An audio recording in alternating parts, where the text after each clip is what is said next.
In this video I'm going to talk about ionic bonds, which is the force of attraction between ions in ionic compounds. And we're going to use ion pairs as a sort of simple illustration and show a calculation for determining the strength of an ionic bond in a set of ion pairs. Now, ionic bonds are relevant to salts formed from metals and nonmetals, such as sodium chloride, magnesium oxide, and calcium fluoride, in which the metal exists as a positively charged cation and the nonmetal exists as a negatively charged anion. So of course you know that magnesium and magnesium oxide, magnesium is +2 and oxygen is -2. There are other compounds that you would not normally think of as salts, but are composed of metals and nonmetals and therefore qualify as a ionic type substance. For instance, rust, which is iron 3 oxide, is composed of the metal iron as the cation and the anion, which is oxygen. And of course other transition metals form these types of substances, for instance cobalt-3 chloride. The structures of these salts and other ionic type substances are actually extended networks, not single ions usually of single sodium or single chloride, but actually networks of those ions extended in 3 dimensions. Shown here is an example of the sodium chloride network, where the chloride is green, the sodium is positive, or I should say the chloride ion, the negatively charged ion, is green, and the positively charged sodium cation is shown in purple. And then there's down here is of course what that salt looks like. Here is shown another example, another way to illustrate these networks of interactions. This is the structure for calcium fluoride, where calcium is shown as the gray sphere and the fluoride anion is shown as the green sphere. And you can see that it's a network, and they stop the drawing at a certain point, but it's assumed that this goes on quite extensively. So these networks of interactions can be quite strong, and as I mentioned, the network is the network of positive and negatively charged cations and anions interacting together, as shown here. That network is often called the lattice, and we'll talk about the way in which the cations and anions are arranged as being the lattice structure. Now, the energy required to pull these cations and anions apart, like separate them, is called the lattice energy. And it, of course, takes a fair amount of energy in order to break the cations and anions apart from the lattice. The interactions, the individual interactions in these structures are called ionic bonds. But of course the actual interactions in the lattice are composed of both sort of attractive forces, which I'm showing in pink here in the bottom lattice, attractive forces between the negative or positive and negative charges in the lattice, but also there are repulsive interactions, shown in red, between the anions, so the ions of like charge, like the anions, have repulsive forces, and of course cations in the structure have repulsive forces also, because of course like charges repel and opposite charges attract. Of course the balance in this is that the positive charges the positive negative interactions will outweigh the repulsive forces, and so you'll get this strong type of bonding. The individual bonds are called ionic bonds, and as you can see, since this is an extended network, calculating the lattice energy is pretty complex, but we can easily sort of estimate or talk about in a more simple way the ionic bond and the strength of the ionic bond, just thinking about ion pairs. So for instance, in the gas phase, we can talk about just a single potassium cation and a single bromide anion and the strength of the interaction between those. And so this is a little bit simpler than thinking about the extended set of interactions that occur in the entire lattice.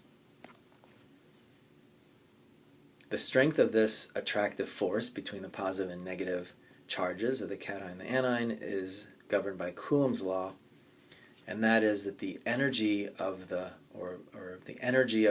attractive force, or the energy required to sort of break apart the positive and negative charge if we were to separate them, is equal to the Q1, which is the charge of the cation, times Q2, which is the charge of the anion, and we usually just use the whole unit charges, +1, +2, +3, or whatever they happen to be, right? So in this case it's +1 for potassium and -1 for bromide, divided by D, which is the distance between the ions. So the distance that we use in the calculations is generally the sum of the radius, shown here, of the cation plus the radius of the anion.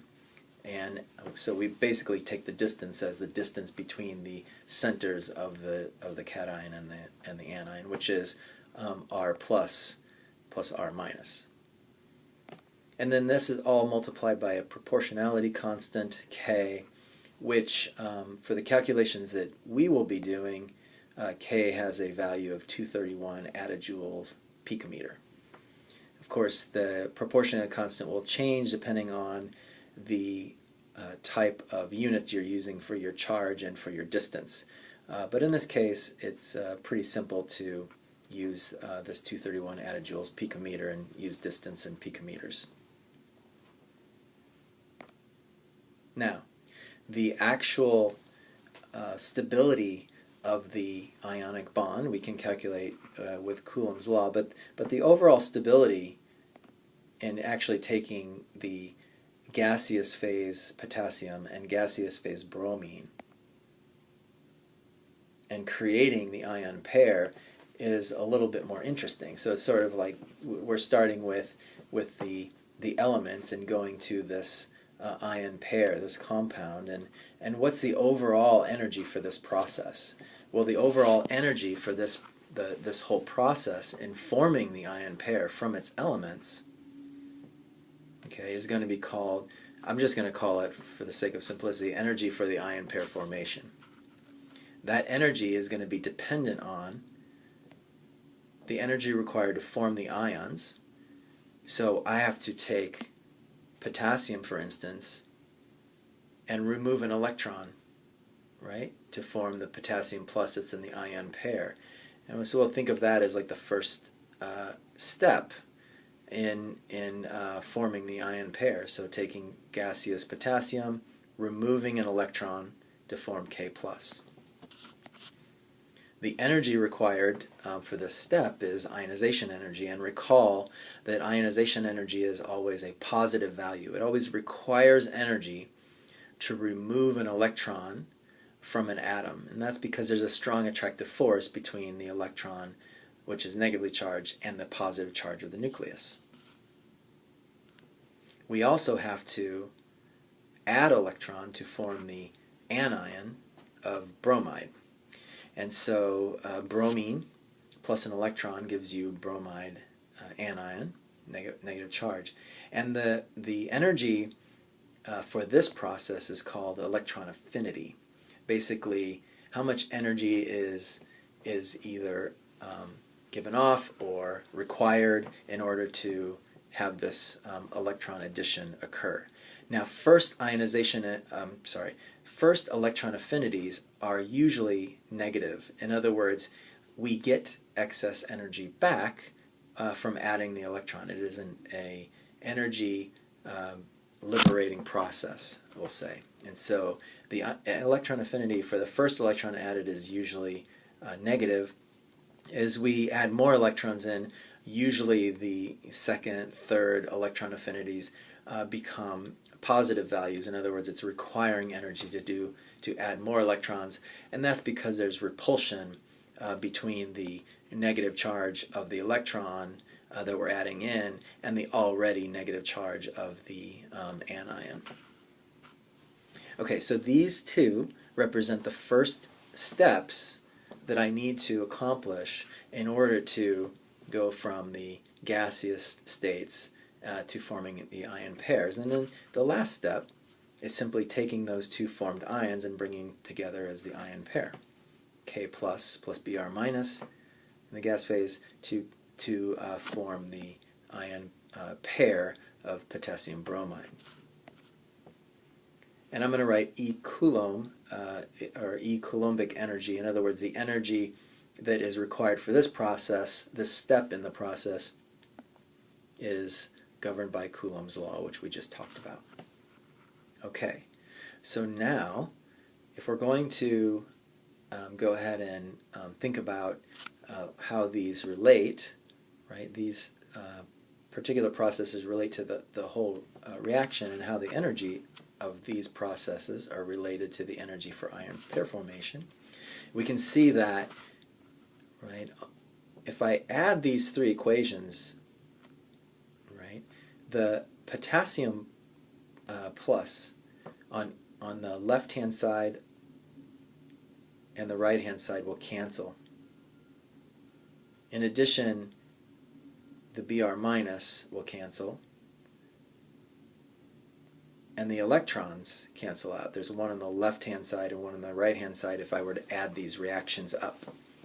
So I add the three reactions, and the cations and anions and electrons that appear both on the left-hand side and right-hand side cancel, and that essentially leaves us with potassium gas and then bromine gas to form the ion pair. So adding these three equations produces the equation that we're interested in. That means that I can also add the energies for those steps to produce the energy for this particular reaction, which is what we're going to do.